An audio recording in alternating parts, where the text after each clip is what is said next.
Oh, I'll die. Sa isang malaking kumpanya sa Makati, tahimik na naglilinis ang isang janitress na nangangalang Joanna. Kadalasan ay madaling araw pa lamang ay nasa gusali na siya. Dala ang maliit na timba at mop, sabay hila ng kanyang kariton na puno ng panlinis. Sa bawat sulok ng opisina, siya ang laging unang nakikita, ngunit bihira siyang mapansin ng mga tao. Para sa iba, isa lamang siyang karaniwang janitress na nakasuot ng lumang uniforme na may amoy ng sabon at bleach. Pero para kay Joanna, iyon ang trabaho na bumubuhay sa kanya at hindi siya kailanman nagreklamo. Sanay siya na mababa ang tingin ng mga tao sa kanya, ngunit sa kabila nito, nanatili siyang masipag at matiyaga. Tahimik lang siya habang nakayuko at naglilinis ng sahig. Hindi siya sanay makipag-usap ng madalas, pero mababait naman sa kanya ang ilan, gaya ni Roel, ang gwardyang napatalaga sa entrance. Madalas ay binabati siya nito ng simpleng magandang umaga, Joanna, tuwing papasok siya. Sa ganoong mga simpleng bagay ay nakakaramdam siya ng respeto at halaga, kahit na maliit lang. Ngunit hindi lahat ay ganoon ang pagtingin sa kanya. May mga empleyado ring tila ginagawa siyang biro at katuwaan, lalo na ang ilang kabataang staff sa accounting department. Sa tuwing nadadaanan siya, napapansin niyang palihim silang nagtitinginan at nagtatawanan. Wala man siyang sinasabi, alam niya na siya ang pinagtatawanan dahil sa kanyang suot pati hitsura. Sa pantry, habang naglilinis siya ng mesa na iniwan ng mga empleyado, may narinig siyang bulungan. Grabe, ang baho ng damit ni Joanna. Parang palaging naliligo sa Sunrocks. Biro ng isa habang ang iba ay nagtawanan. Hindi niya iyon pinansin, bagkus ay ipinagpatuloy lamang niya ang kanyang trabaho. Para kay Joanna, wala siyang oras para sagutin ang ganoong mga salita. Mas mahalaga sa kanya na matapos ang gawain at makauwi ng maaga para makapagpahinga. Ngunit kahit gaano siya magsikap na wag pansinin, mahirap hindi maramdaman ang bigat ng diskriminasyon at panghuhusga ng mga taong hindi niya naman nasasaktan. Pag-uwi niya sa maliit na inuupahang kwarto sa tabi ng eskinita, dala niya ang pagod at ang tahimik na lungkot na hindi niya maibahagi kahit kanino. Ang kanyang mga kapitbahay ay may kanya-kanyang problema rin at wala siyang hilig na magkwento, ngunit sa isip niya, paulit-ulit ang mga pangungutiang narinig niya sa opisina. Bagamat tila normal na iyon para sa kanya, may kirot pa rin na mahirap ipaliwanag. Hindi naman niya kasalanan na siya'y janitress. At yun lamang ang trabahong nakuha niya upang kumita at mabuhay.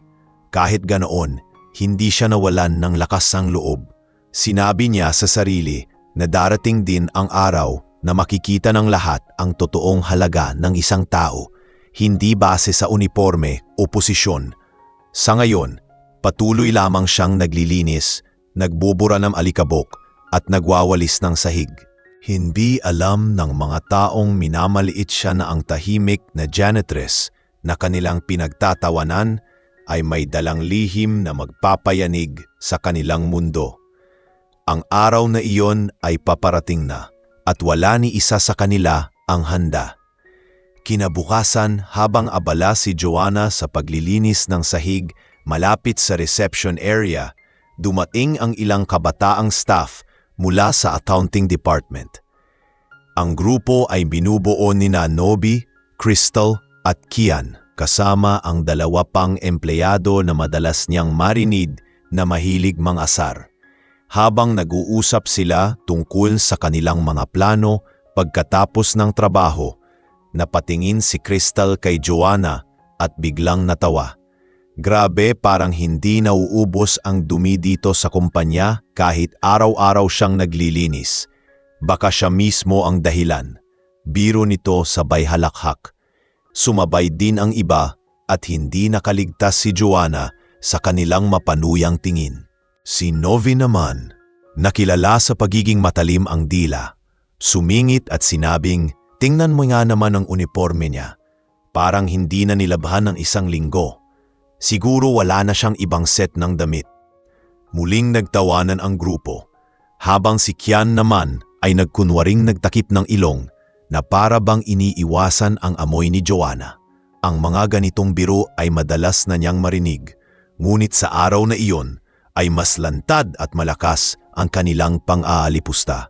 Narinig pa ito ng ilang ibang empleyado na dumaan, ngunit wala ni isa man ang nangahas na ipagtanggol siya.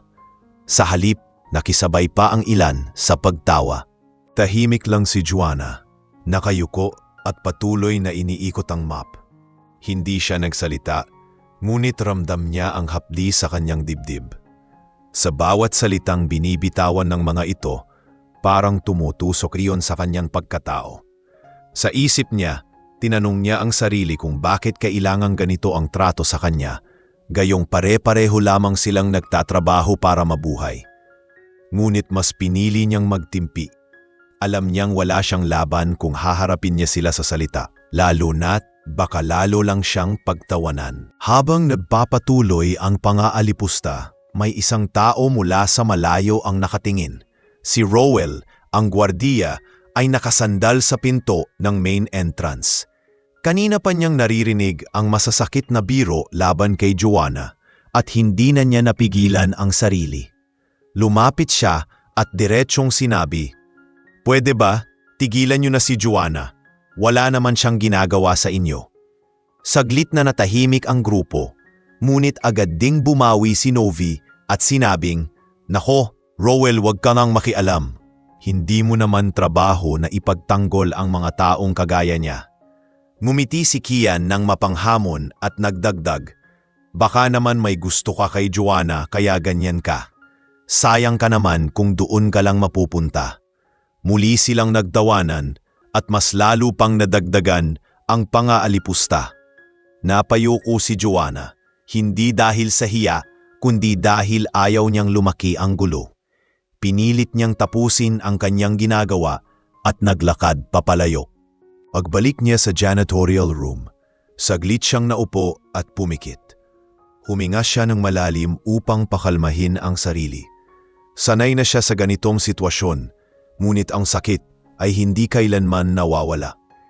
Hindi niya alam na ang mga tao ngayon ay walang habas na nanlalait sa kanya, ang siyang unang-unang manginginig sa takot sa mga susunod na araw. Sa likod ng kanyang katahimikan, may darating na pagbabago na hindi nila inaasahan.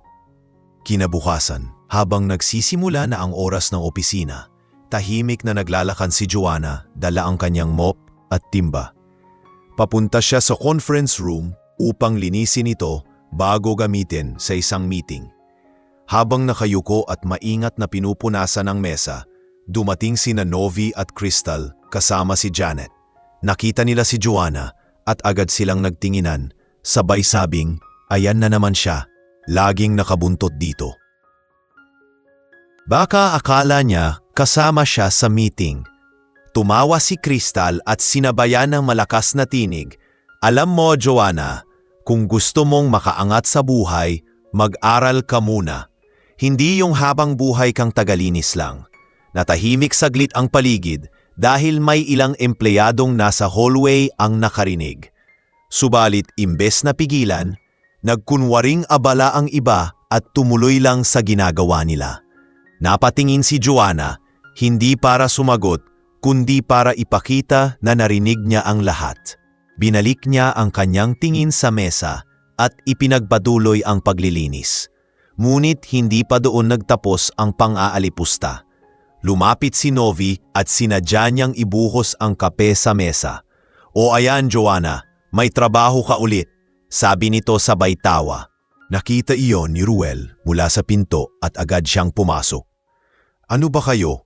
Wala na kayong ginawa kundi pahirapan ng tao. Kung ganyan kayo sa kapwa niyo empleyado, paano pa kayo sa ibang tao?" Seryosong sabi ng gwardiya. Pinagtawanan lang siya ng mga babae at naglakad palabas. Iniwan si Joanna na pinupunasan ng kape. Habang naglilinis siya, may biglang dumating na branch manager na si Lemuel. Nakita niyang nagkakagulo at imbes na tanungin kung ano ang nangyari, napailing siya at sinabing, "Joanna, huwag ka ngang nag-aaksaya ng oras dyan. Kung hindi ka marunong maglinis ng maayos, aalisin ka na lang namin dito." Lalong sumakit ang loob ni Joanna, ngunit pinili niyang manahimik. Pagkatapos ng insidente, bumalik siya sa janitorial room at saglit na naupo. Sa isip niya, tinatanong niya kung kailan matatapos ang ganitong klaseng pangaalipusta. Ngunit hindi niya alam na lahat ng ginagawa ng mga empleyadong iyon ay magiging batayan ng kanilang kapalaran. Ang mga salita at gawaing ibinabato sa kanya ngayon ay babalok sa kanila sa hindi inaasahang paraan. Tahimik lang siyang nagpatuloy, hindi sumasagot. Ngunit sa bawat pagtitimpi niya ay lalong tumitibay ang bigat ng kanyang presensya sa kumpanya. Isang hapon, habang abala ang lahat sa kani-kanilang trabaho, biglang lumabas ng opisina si Lemuel, ang branch manager. Nakasimangot ito at halatang nainis dahil sa isang report na hindi pumasa sa pamantayan ng headquarters. Habang naglalakad siya sa hallway, nadaanan niya si Joanna na naglilinis ng salamin. Saglit siyang tumigil at imbes na intindihin ang sariling problema, si Joanna ang napagbuntunan ng init ng ulo. Ang dumi-dumi pa rin ng salamin kahit nilinis mo. Para kang walang silbi. Sa totoo lang, dapat hindi ka na pinapapasok dito. Nakakababa ka lang ng imahe ng kumpanya. Mariin niyang sabi na halos marinig ng lahat ng empleyado sa paligid. Napayuko lamang si Joanna at walang imik na ipinagpatuloy ang kanyang ginagawa. Ramdam niya ang bigat ng mga matang nakatingin sa kanya. May ilan na halatang naaawa, ngunit mas marami ang nakikitawa sa eksena.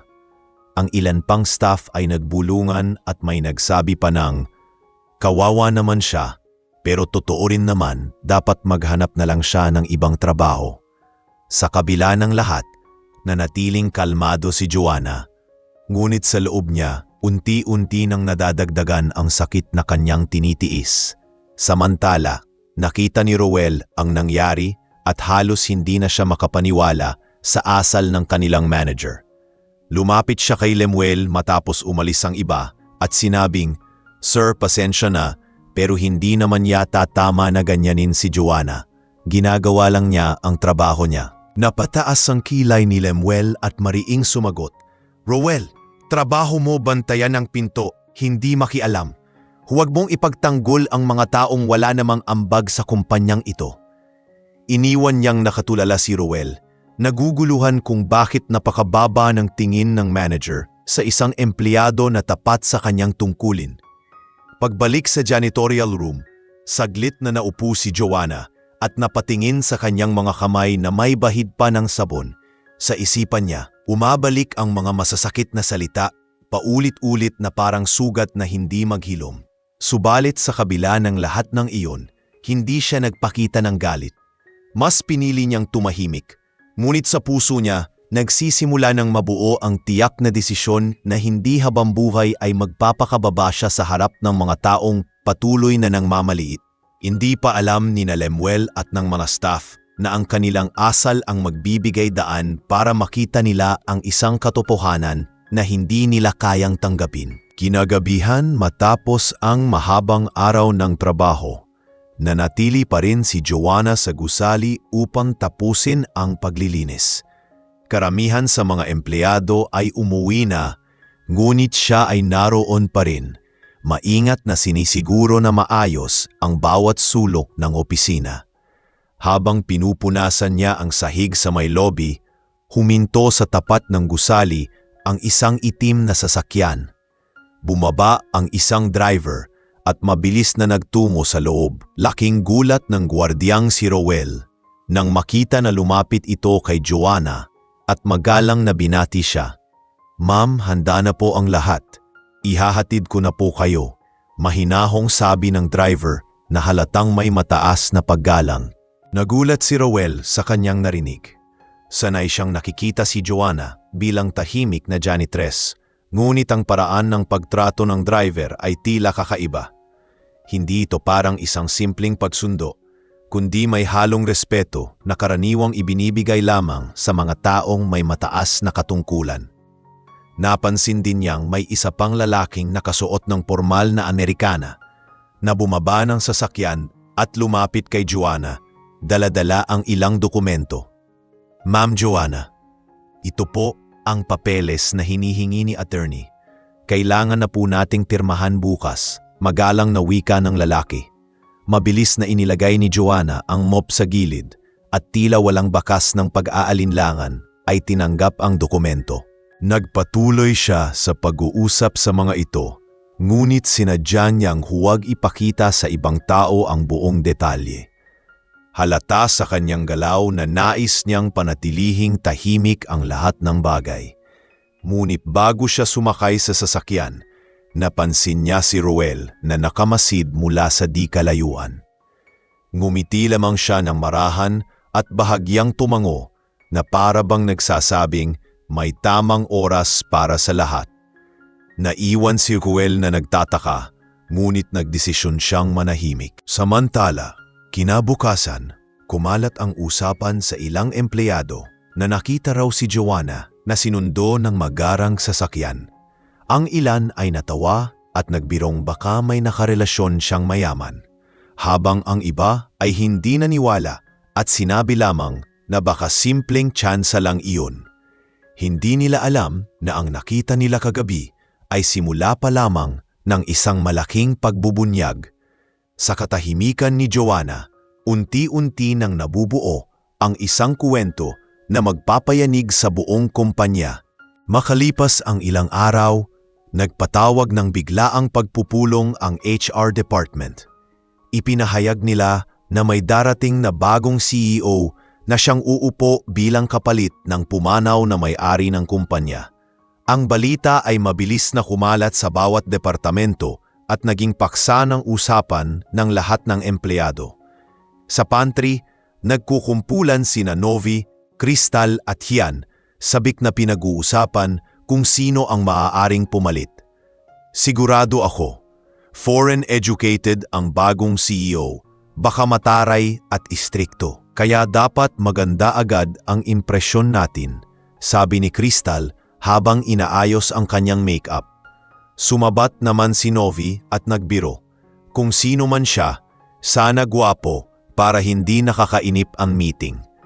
Tawanan ang sumunod na nangyari at walang sino mang nakapansin kay Joanna na tahimik na nag-aayos ng kalat sa gilid. Habang patuloy ang usapan ng mga empleyado, pumasok si Lemuel at ipinaalala sa lahat na maghanda. Ayusin niyo ang opisina, siguraduhin na walang aberya. Ang bagong CEO ay maaaring dumating anumang oras. Ayokong mapahiya tayo. Sa halip na ipakita ang malasakit sa kalidad ng trabaho ng lahat, halatang higit na iniintindi ni Lemuel ang kanyang imahe at posisyon. Muli niyang napansin si Joanna at sinabing, "Ikaw, siguraduhin mong malinis lahat. Huwag mong sisirain ang impresyon ng bagong CEO. Dapat hindi ka nila makita, nakakaistorbo ka lang." Tahimik na tumango si Joanna at ipinagpatuloy ang kanyang ginagawa, habang sa loob-loob niya ay alam niyang ang bawat salita na kanilang binibitawan ay magkakaroon ng bigat sa oras ng katotohanan. Dumating ang araw na matagal nang hinihintay ng lahat. Ang bagong CEO ay opisyal nang ipakikilala sa buong kumpanya. Halos lahat ng empleyado ay nagsuot ng kanilang pinakamagandang damit, nag-ayos ng buhok at nagsumikap na magmukhang propesyonal. Ang atmosphere sa buong gusali ay puno ng kaba at excitement. Sa lobby, abala si Roel sa pagpapaayos ng pila ng mga empleyado para magmukhang maayos ang kanilang pagsalubong. Samantala, nasa gilid si Joanna, tahimik na nag-aayos ng mop at walis. Pilit iniiwasan ang eksenang alam niyang may kinalaman din siya. Nang bumukas ang malalaking pinto, dumating ang isang itim na sasakyan at bumaba ang isang abogado kasama ang isang driver. Sinundan ito ng isang matikas na lalaki na halatang may mataas na posisyon. Nagsimulang magbulungan ang mga empleyado. Iniisip na siya ang bagong CEO. Ngunit laking gulat nila nang ang lalaki ay humakbang palayo at binuksan ang kabilang pinto ng sasakyan. Mula rito, bumaba si Jonah, nakasuot ng maayos at malinis na business attire. Ang dating tahimik na janitress na kanilang minamaliit ay naglakad ng may dignidad patungo sa harap.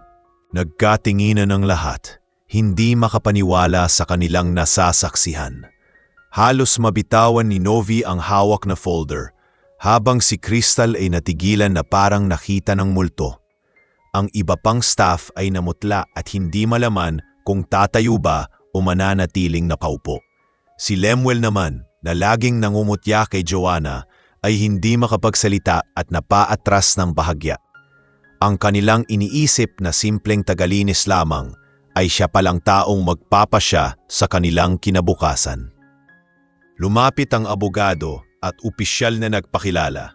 Ladies and gentlemen, allow me to present to you your new Chief Executive Officer, Miss Maria Joanna Santos. Nagsimulang palakpakan ang ilan na hindi makapaniwala habang ang mga nakapanakit kay Joanna ay natigilan at halos hindi alam ang gagawin. Dahan-dahan siyang umakyat sa entablado at tumingin sa lahat. Ang kanyang mga mata ay malamig, ngunit puno ng tiwala sa sarili. Tahimik ang buong lugar. Naririnig ang mabilis na paghinga ng mga empleyado na kanina lamang ay masigla at mapangmataas. Hindi nila alam kung paano tatanggapin ang katotohanan. Ang mga staff na nang insulto kay Jonah ay biglang nanlamig at halos maiis sa takot sa susunod na mga salitang kanyang bibitawan. Ang araw ng pagbubunyag ay dumating na at wala nang makakatakas sa bigat ng kanilang nagawang kasalanan laban sa kanya. Pahimik ang buong conference room matapos ipahayag ng abogado ang tunay na pagkatao ni Joanna. Ang dating mga mata na puno ng panlalait ay ngayon puno ng gulat at takot. Dahan-dahan siyang lumapit sa podium. Bawat hakbang ay may bigat na tila tumatama sa konsensya ng mga nakatingin. Nang humarap siya sa lahat, nakita nila ang isang Joanna na hindi na lamang janitress kundi isang babaeng may autoridad at respeto. Huminga siya ng malalim bago nagsalita. Alam kong marami sa inyo ang nagtataka kung bakit ako narito at bakit ako ang nakatalaga bilang bagong CEO. Hindi ko itinago ang aking pagkatao dahil sa hiya, kundi dahil nais kong makita kung ano ang tunay na ugali ng mga tao sa loob ng kumpanyang ito. Nagikot ang kanyang paningin at dumapo ang tingin kay Lemuel, pati na rin sa mga staff na madalas siyang insultuhin. Narinig ko ang bawat salita, nakita ko ang bawat kilos, at naramdaman ko ang bawat pang-api. Ilang beses akong nilait, tinawag na walang silbi at tinrato na parang hindi tao. Ngunit hindi ako sumagot dahil nais kong malaman kung sino sa inyo ang may malasakit at sino ang walang pakialam. Lalong lumalim ang katahimikan sa silid at halos wala ni isang makagalaw. Lumapit siya sa mesa kung saan nakaupo sina Novi at Crystal. Halos manginginig ang dalawa, habang si Hian naman ay hindi makatingin ng diretso. Kayo, sambit ni Joanna. Ilang beses niyo akong pinagtawanan, nilapastangan, at pinababa ang pagkatao ko. Hindi niyo ba naisip na pare-pareho lang tayong nagtatrabaho dito? Na ang isang janitress ay may karapatang igalang gaya ng kahit sinong empleyado? Ang mga salitang iyon ay parang mga palad na dumampi sa kanilang mukha. Napayuko ang tatlo at halos hindi makahinga sa bigat ng kanilang nararamdaman. Pagkatapos ay humarap siya kay Lemuel. Ikaw, na dapat sana ay ehemplo ng pamumuno, ikaw pa ang nanguna sa panlalait. Sa halip na ipagtanggol ang nasa ilalim ng iyong pangangalaga, ikaw mismo ang umalipusta. Hindi makapagsalita si Lemuel, pawisan ang noo at nanginginig ang mga kamay. Tinapos ni Juana ang kanyang pagsasalita ng, ngayon ay alam niyo na kung bakit ko pinili ang magpanggap. Hindi pera o titulo ang mahalaga, kundi ang pagkatao ng bawat isa. At mula sa araw na ito, hindi na papayagan ang panghaalipusta sa loob ng kumpanyang ito. Ang kanyang tinig ay naging hudyat ng isang pagbabago na magbabago ng takbo ng kanilang trabaho at pamumuhay. Pagkatapos ng pagbubunyag ni Juana ng kanyang tunay na pagkatao, naramdaman ng lahat ang bigat ng katahimikan sa conference room. Ang mga taong dati mayayabang at mapanghusga ay biglang nawalan ng boses. Wala ni isa ang makatingin ng diretsyo sa kanya. Ang kaba ay kapansin-pansin lalo na kay Novi, Crystal at Hian na kanina lamang ay panay ang tawa at biro sa kanya. Ngayon, halos manginig sila sa kinauupuan, iniisip kung ano ang magiging kapalaran nila matapos ang lahat ng kanilang ginawa. Dahan-dahang nilapitan ni Joanna ang mga staff na iyon at tinitigan sila ng malamig. Naalala ko pa nang tawanan ninyo ako dahil sa amoy ng aking uniforme. Naalala ko rin nang sinadya ninyong magbuhos ng kape para ako'y mapahiya. Lahat ng iyon ay hindi ko kinalimutan. Ngayon masasabi ko na kayo mismo ang nagbigay ng larawan ng inyong ugali. Sa bawat salitang binitawan niya, ay lalo silang namutla. Ang mga palad nila ay pinagpapawisan at ang ilan ay napapatingin sa pintuan na parang gusto nang tumakas, subalit walang lakas ng loob na gawin ito. Tumalikod si Joanna at humarap sa lahat ng nakikinig. Kung paano ninyo ako tinrato bilang isang janitress ay sumasalamin sa inyong tunay na pagkatao. Walang dahilan para maliitin ang isang tao dahil lamang sa kanyang trabaho. Kung nagpakita sana kayo ng respeto at malasakit, ibang-iba ang impresyon ko sa inyo ngayon. Ngunit ang nangyari ay ipinakita ninyo kung gaano kababa ang inyong tingin sa kapwa. Ang kanyang tinig ay hindi galit, ngunit puno ng bigat at katotohanan. Ang mga empleyado na hindi nakisali sa pang-aalipusta ay tahimik na nakikinig at nagsimulang makaramdam ng hiya. Ang ilan ay napatingin kay Roel na noon pa man ay handang ipagtanggol si Joanna. Nakita nilang ang mga taong may malasakit ang siyang mas pinapahalagahan ngayon. Sa mga sandaling iyon, nagsimula ng maunawaan ng lahat na malapit ng magbago ang direksyon ng kumpanya sa ilalim ng bagong pamunuan. Bago matapos ang pagpupulong, nagbigay ng huling salita si Joanna. Hindi ko layunin ang maghiganti, ngunit dapat niyong malaman na ang bawat kilos ay may kapalit. Kung ano ang itinanim, iyon din ang aanihin. Ngayon ay oras na para pagbayaran ang mga maling asal na ipinakita ninyo. Halos lahat ay hindi mapakali sa kanilang upuan at ramdam nila na sa susunod na mga araw ay isa-isa nang lalabas ang hatol na magpapabago sa kanilang kinabukasan. Kinabukasan, muling pinatawag ni Joanna ang lahat ng empleyado sa conference room. Hindi na tulad ng unang araw, ngayon ay halata ang takot at kaba sa mukha ng marami. Ang dating masigla at maingay na opisina ay tila ba nawala ang sigla, napalitan ng panginginig at pag-aalala. Umupo si Joanna sa gitna ng entablado, seryosong nakatingin sa kanilang lahat. Ngayong malinaw na sa inyo ang aking pagkatao, oras na para ayusin natin ang kumpanyang ito. Ngunit bago ang lahat, kailangang linisin muna natin ang ugali at sistema na bumubulok dito. Panimula niya.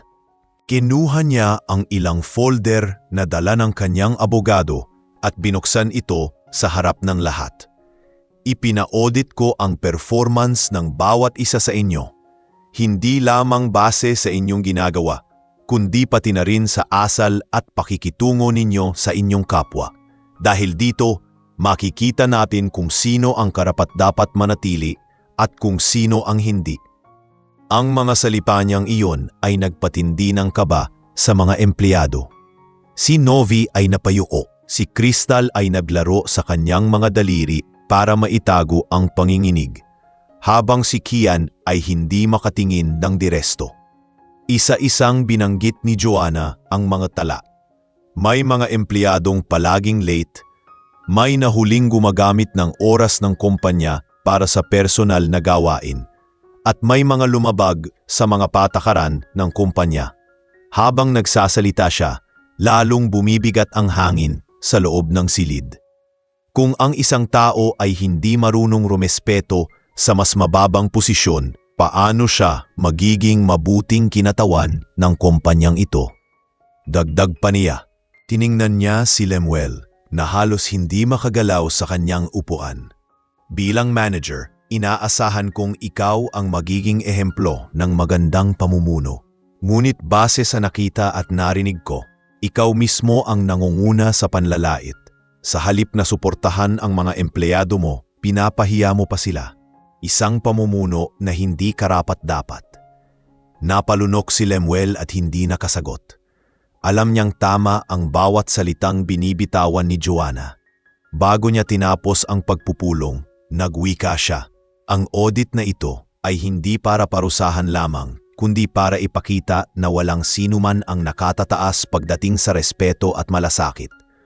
Simula ngayon, ang kumpanyang ito ay magiging lugar kung saan lahat ay pantay at may dignidad. Sa mga salitang iyon, nagumpisa ang pagbabago.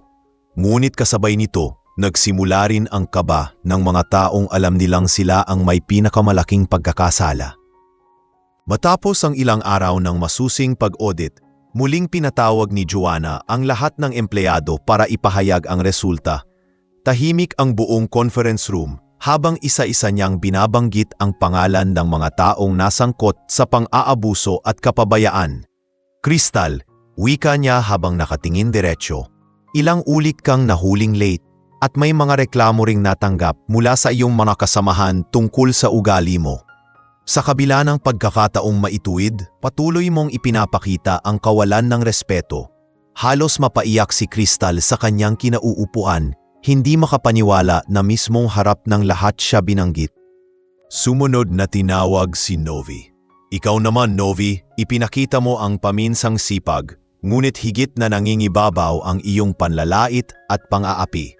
Ang iyong kilos ay naging dahilan upang bumaba ang moral ng mga nasa paligid mo. Sa isang tumpanya, hindi lang talento ang kailangan, kundi malasakit at respeto. Namutla si Novi at halos hindi makatingin kanino man. Batid niyang tapos na ang kanyang magandang imahe. Tinawag rin si Kian.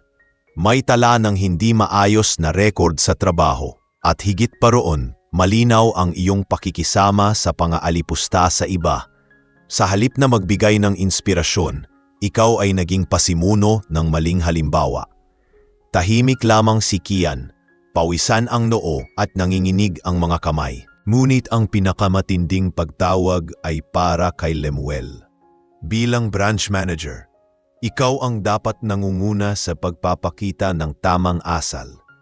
Ngunit base sa aking obserbasyon at sa mga nakalap na ulat, ikaw ang nangunguna sa pagpapababa ng dignidad ng ibang empleyado. Ang ganitong uri ng pamumuno ay hindi na dapat manatili sa kumpanyang ito. Sa mga salitang iyon, napayuko si Lemuel. Ramdam niya na ang kapangyarihan na hawak niya noon ay tuluyan ng nawawala. Matapos isa-isahin ang mga pangalan, nagbigay ng huling pahayag si Joanna. Ang bawat isa sa inyo ay may pagkakataong magbago, ngunit ang respeto ay hindi dapat ipinapaalala. Dapat ito ay kusa. Ang mga taong binanggit ko ay sisibakin mula sa kanilang posisyon bilang kabayaran sa kanilang ginawa. Nag-umpisang magbulungan ang mga empleyado. Ang ilan ay natakot at ang iba namay nagpakita ng pagsang-ayon. Sa wakas, nakaramdam ng katarungan ang mga tahimik lamang na empleyado na dati walang boses. Ang araw na iyon ay nagsilbing matinding babala para sa lahat. Sa ilalim ng pamumuno ni Joanna, malinaw na hindi lamang talento at kakayahan ang sukatan, kundi ang kabutihang asal at paggalang sa kapwa. Pagkaraan ng ilang araw, formal nang ipinatupad ang mga naging desisyon ni Joanna. Isa-isang pinatawag sa HR office ang mga empleyadong napatunayan sa audit na may mabigat na pagkukulang. Ang ilan ay tahimik na umalis, dala ang kanilang mga gamit. Samantalang ang iba ay umiiyak at nagmamakaawa na bigyan pa ng pagkakataon. Sa hallway, nakita ng lahat sina Crystal at Novi na lumabas ng gusali, namumula ang mga mata at pilit itinatago ang hiya. Ang mga kasama nilang dati, sabay na nagtatawanan sa pantry, ay ngayon hindi na sila kayang kausapin o lapitan man lang. Si Kian naman ay naglakad ng mabilis palabas, hawak ang kahon ng kanyang gamit, halatang galit at hindi matanggap ang sinapit. Ngunit ang inakanakapukaw ng atensyon ay si Lemuel. Dati palaging nakataas ang ulo at laging may kasamang yabang ang bawat kilos.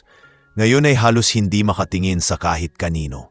Dinala siya sa opisina ni Joanna upang pakinggan ang kanyang huling paliwanag. Tahimik siyang nakaupo sa harap ni Joanna, ngunit bago pa siya makapagsalita ay nauna na ito. Ikaw ang dapat nagtatanggol sa mga empleyado mo. Ngunit ikaw mismo ang nanguna sa pangaalipusta. Hindi lang yon simpleng pagkakamali, kundi malinaw na kawalan ng malasakit. Sa ilalim ng pamumuno ko, wala nang puwang ang ganitong asal. Hindi makapagsalita si Lemuel at sa halip ay napayuko na lang habang pumipirma sa dokumentong tanda ng kanyang agarang pagbibitiw. Nang mabalita sa buong opisina ang nangyari, maraming empleyado ang nagulat at kinabahan. Subalit ang ilan na matagal nang nakakakita ng hindi madandang asal sa mga naturang tao ay nakaramdam ng ginhawa. May mga nagtitinginan at tahimik na nagsasabing, tama lang, matagal na nilang ginagawa iyon. Ngayon lang sila nakatikim ng hustisya. Unti-unti, nagsimulang magbago ang ihip ng hangin sa kumpanya. Ang takot ay napalitan ng pag-asa para sa mga taong marunong magpakumbaba at magtrabaho ng tapat. Bago matapos ang araw, nagbigay ng maikling pahayag si Joanna sa natitirang mga empleyado. Ang desisyon kong ito ay hindi para manakit, kundi para magturo ng leksyon. Naway magsilbing paalala ito na hindi kailanman dapat maliitin ang kahit sino. Sa kumpanyang ito, ang respeto ay magiging pundasyon ng lahat. Tahimik na nakinig ang lahat at napaisip. Sa kanilang puso, malinaw na ang bagong pamunuan ay hindi manatutulak ng takot, kundi ng katarungan at tamang pagtrato. Pagkalipas ng ilang linggo, nagsimula na ang bagong direksyon ng kumpanya sa ilalim ng pamumuno ni Joanna. Una niyang ipinakilala ang bagong patakaran na nakatuon hindi lamang sa pagiging mahusay sa trabaho, kundi sa pagpapakita ng tamang asal at paggalang sa kapwa. Character over position, paulit-ulit niyang binabanggit sa bawat pagpupulong at naging gabay ito ng lahat ng empleyado. Dahil sa kanyang paninindigan, nagsimula ng mag-iba ang kultura sa loob ng opisina. Ang mga empleyado ay mas naging maingat sa kanilang pakikitungo, hindi dahil sa takot, kundi dahil unti-unti nilang natutunan ang kahalagahan ng respeto at malasakit. Bilang bahaging ng reforma, naglunsad siya ng programang nagbibigay ng pantay na oportunidad para sa lahat ng manggagawa, kahit na sila'y galing sa mababang posisyon. Ang mga utility at janitors ay binigyan ng libreng training upang matuto ng mga bagong kasanayan. May ilan pa na inalok ng scholarship para sa kanilang mga anak. Ang simpleng aksyong ito ay nagdulot ng matinding pasasalamat mula sa mga tauhang matagal nang hindi nabibigyang pansin. Sa unang pagkakataon, naramdaman nila na sila'y bahagi ng kumpanya at hindi lamang simpleng tagalinis ng kalat ng iba. Naging inspirasyon din si Rowel, ang gwardyang hindi natakot na ipagtanggol si Joanna noong siya'y inaapi pa lamang. Binigyan siya ni Joanna ng promosyon bilang Head of Security at pinuri sa harap ng lahat. Ang pagiging matapang at makatao ang tunay na pamumuno. Sabi ni Joanna habang ipinapakilala si Rowel sa bagong posisyon, ang mga kasamahan niya ay napabilib at nagsimulang tularan ang kanyang malasakit sa kapwa. Samantala, ang mga natirang empleyado na dati tahimik lamang at natatakot magsalita ay nakaramdam ng bagong sigla. Ang kanilang mga ideya ay nagsimulang mapakinggan at nagkaroon sila ng kumpiyansa na magbigay ng suhestyon para sa ikabubuti ng kumpanya. Ang mga departamento ay mas naging organisado at ang dating pensyonadong atmosphere ay napalitan ng mas maayos at masayang samahan. Dahan-dahan, nakita ng lahat na ang isang simpleng hakbang ni Joanna para alisin ang mga mapang-abusong tao ay nagbigay daan sa isang mas malusog at produktibong kapaligiran. Ang kumpanya ay nagsimulang tumaas ang kita, hindi lamang dahil sa trabaho, kundi dahil sa pagbabagong nag-ugat sa ugali at pagtrato ng bawat isa. Ang dating lugar na puno ng takot at pangungutya ay ngayon nagiging huwaran ng patas at makataong pamumuno. Isang araw, habang abala si Joanna sa kanyang bagong tungkulin bilang CEO, pinatawag niya si Lemuel sa opisina. Bagaman natanggal na ito sa posisyon, hiniling niya na humarap ito sa kanya para sa isang formal na pag-uusap. Tahimik na pumasok si Lemuel, halatang hirap humakbang at puno ng kaba. Dati mataas ang kanyang noo at malakas ang boses, ngunit ngayon ay para siyang isang estudyanteng nahuli sa maling gawain. Umupo siya sa harap ng mesa ni Joanna at halos hindi makatingin ng diretso. "Alam mo ba kung bakit kita pinatawag?" tanong ni Joanna. Hindi agad sumagot si Lemuel at kalaunan ay mahina niyang sambit. "Alam ko po, ma'am, at humihingi ako ng tawad." Mataman siyang tinitigan ni Joanna. Bago nagsalita, ang posisyon ng manager ay hindi para sa mga taong mahilig mamuna lamang. Ito ay para sa mga taong may kakayahang mag-alaga, gumabay at magpakita ng malasakit. Ngunit ikaw, sa halip na magsilbing haligi ng iyong mga tauhan, ikaw pa ang naging sanhi ng kanilang panghihina. Bumuntong hininga siya at idinagdag, "Wala na akong magagawa upang baliktarin ang mga nagawa mo. Ngunit nasa iyo kung paano mo babaguhin ang sarili mo mula sa araw na ito." Halos maluha si Lemuel habang nakikinig. Alam niyang totoo ang bawat salitang binibitawan ni Joanna. Pinilit niyang magsalita. "Mali po ako. Naging arugante ako at hindi ko naisip ang kapakanan ng iba. Ngayon ako ang nagbabayad." Tumango si Joanna at tumugon. "Oo, may kabayaran ang lahat ng ating ginagawa. Ngunit tandaan mo, laging may pagkakataon upang magbago. Ikaw na ang bahalang pumili kung mananatili ka sa iyong maling ugali o magsisimula ng panibago." Paglabas ni Lemuel sa opisina, nakita siya ng ilang empleyado na dati palaging pinapagalitan at minamaliit niya.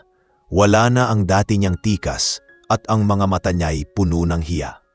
Halos hindi siya makatingin sa kanila. Sa unang pagkakataon, naramdaman niya kung gaano kasakit ang mawalan ng dignidad. Ang mga taong dati niyang hinamak ay siya na ngayong hindi niya kayang harapin. Ang pangyayaring ito ay nagsilbing matinding aral para sa lahat ng natitirang empleyado. Napatunayan nilang hindi ligtas kahit sino sa kamay ng hustisya. Ang mga salitang binitiwan ni Joanna na kung ano ang itinanim, siya ring aanihin ay unti-unting nagiging gabay ng bawat isa.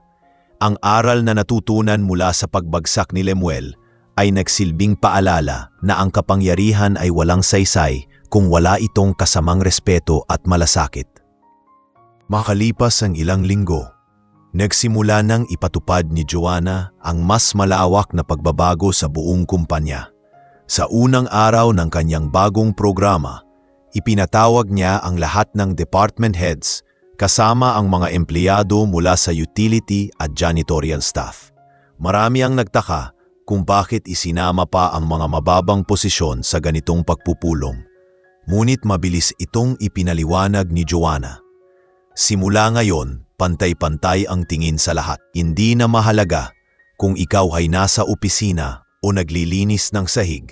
Bawat isa sa atin ay may papel sa tagumpay ng kumpanyang ito. Binigyan niya ng pagkakataon ang lahat na magsalita at magbigay ng suhestyon. Unang tumayo si Rowell at nagsabi, "Ma'am, malaking bagay na kinikilala ninyo kami. Noon, sanay na kami na baliwalain at maliitin. Ngayon, ramdam namin na kasama na kami sa pamilya ng kumpanyang ito. Malakas ang naging palakpakan ng mga naroroon at maging ang ilang dating matataas ang tingin sa sarili ay napilitang yumuko bilang tanda ng pagsang-ayon. Ipinakilala rin ni Joanna ang bagong benepisyo para sa mga utility staff at janitors. Libreng health check-up, mas mataas na allowance at educational assistance para sa kanilang mga anak. Ang mga pangakong ito ay hindi lamang nagbigay ng pag-asa, kundi nagsilbing patunay na seryoso siya sa kanyang paninindigan. Nakita niya ang luha ng pasasalamat sa mga mata ng ilan, lalo na sa mga taong matagal nang nagdurusa sa mababang pagtrato. Kasabay nito, nagsimula ring masilip ng lahat ang pag-usad ng kumpanya. Mas naging masigla ang mga empleyado, mas maging organisado ang bawat departamento at mas naging maayos ang pakikitungo ng bawat isa. Ang dating tensyonado at puno ng inggit na atmosphere ay napalitan ng mas magaan at positibong samahan. Hindi na mahirap para sa isang simpleng utility o gwardiya na makisalamuha sa mga opisyal. Isang araw, habang naglalakad si Joanna sa hallway, nadaanan niya ang ilang staff na masayang nagtutulungan sa paglilinis at pag-aayos ng mga files. Napangiti siya at naisip, ito ang kumpanyang matagal ko nang pinapangarap. Hindi perpekto, pero dito nagsisimula ang totoong pagbabago. Ang kanyang pamumuno ay hindi na lamang tungkol sa pagpapatakbo ng negosyo, kundi tungkol sa pagbibigay ng halaga sa dignidad ng bawat isa. Sa puso niya, alam niyang tama ang kanyang naging desisyon na ipakita muna ang kanyang sarili bilang isang ordinaryong janitress, dahil doon niya nakita ang tunay na ugali ng mga taong ngayon ay kanyang pinamumunuan. Isang araw, habang abala ang lahat sa kani-kanilang trabaho, biglang nagmatigas si Kian, isa sa mga natirang empleyado na kilala noon sa pang-aalipusta. Sa kabila ng mga pagbabago, halata pa rin ang kanyang pagdududa kay Joanna. Sa harap ng ilang kasamahan, bumulong siya ng, hindi pa rin ako naniniwalang siya talaga ang CEO. Isa lang siyang janitress na sinuwerte. Narinig ito ng iba at agad na kumalat ang bulungan. Ang ilan ay natawa, ngunit karamihan ay natakot dahil alam nilang hindi maganda ang patutunguhan ng sinabi ni Kian. Nang makarating ang balita kay Joanna, pinatawag niya si Kian sa opisina. Tahimik itong pumasok, halatang nag-aalangan. Narinig ko ang sinabi mo, mahinahon ngunit mariing wika ni Joanna. Kung sa kabila ng lahat ng aking ipinakita ay hindi mo pa rin matanggap, marahil ay hindi ka nakarapat-dapat manatili rito. Hindi makasagot si Kian at sa unang pagkakataon, nakita niya ang bigat ng kanyang mga salita laban sa kanya. Ilang sandali pa'y pormal siyang pinapirma ng dokumento ng kanyang paglisan. Naiwan ang ibang empleyado na nanginginig, sapagkat malinaw na ang mga salita at asal na walang paggalang ay may kaakibat na kaparusahan. Naging leksyon ito sa lahat na wala nang makakatakas sa ilalim ng pamumuno ni Joanna. Pagkatapos ng insidente kay Kian, lalong tumibay ang kapangyarihan ni Joanna bilang CEO. Sa harap ng lahat ng empleyado, sinabi niya, mula ngayon, ang respeto at malasakit ang magiging sukatan ng ating trabaho. Ang mga natirang tauhan ay napilitang magbago ng asal at naging mas maingat sa kanilang pakikitungo. Unti-unti, ang takot ay napalitan ng pagnanais na mapanatili ang kanilang trabaho at tiwala ng bagong pamunuan. Ang kumpanya ay naging modelo ng disiplina at pagkakapantay-pantay. Sa bawat araw, ramdam ng lahat na ang dating janitress na kanilang minamaliit ay tunay na lider na nagbibigay ng bagong pag-asa. Makalipas ang ilang linggo, nagpatawag si Joanna ng pagpupulong para sa lahat ng empleyado. Doon niya inilahad ang huling hatol para sa mga dating nambastos at nagpakita ng maling asal. Ang kumpanyang ito ay hindi kanlungan ng kayabangan at kawalan ng respeto.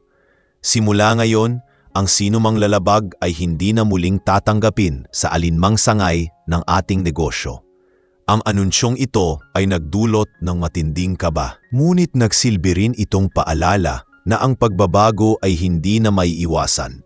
Lahat ay nag-isip ng mas malalim sa kanilang mga kilos at salita sapagkat malinaw na may hangganan ang lahat. Simula ng araw na iyon, nagpatupad si Joanna ng mga bagong programa para sa lahat ng empleyado. May mga training ukol sa tamang asal sa trabaho, seminar tungkol sa respeto at malasakit, at proyekto para sa kapakanan ng mga utility staff. Nagkaroon din ng scholarship program para sa mga anak na mga empleyado at dagdag na benepisyo para sa mga tapat at masisipag. Ang mga natitirang tao sa kumpanya ay nagbago ng ugali at mas naging maayos ang samahan. Ang dating lugar ng intriga at panlalait ay naging isang institusyong kilala sa patas at makataong pamumuno. Dahil sa mga pagbabagong ipinatupad ni Joanna, unti-unting nakilala ang kumpanya hindi lamang sa kanilang serbisyo kundi sa makataong pamamalakad. Dumating ang mga bagong kliyente at investors na humanga sa kakaibang kultura na kanilang nakita. Ang mga empleyado ay mas masaya at mas produktibo sapagkat naramdaman nilang may halaga sila anuman ang posisyon. Si Roel ay naging huwaran ng katapatan at madalas ay ipinapakita bilang ehemplo sa iba. Ang mga bagong pasok na staff naman ay agad nakikita ang kaibahan ng pamunuan ni Joanna at natututo silang igalang ang lahat.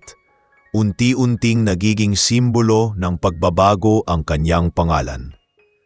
Dato-dato niya. Sa huling pagpupulong ng taon, tumayo si Joanna sa harap ng lahat at nagbigay ng mensahe. Ipinaalala niya ang mga pinagdaanan ng kumpanya, mula sa panlalait na kanyang tiniis hanggang sa pagbabagong kanilang natamo. Hindi trabaho o kasuotan ang sukatan ng halaga ng tao, kundi ang respeto at malasakit na ipinapakita natin sa isa't isa. Mariin niyang wika.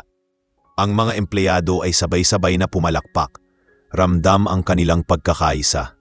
Sa sandaling iyon, malinaw na ang dating janitress na kanilang minamaliit ay hindi lamang CEO, kundi isang leader na nagbigay ng tunay na aral. Ang kumpanya ay muling bumangon, mas matatag at makatao.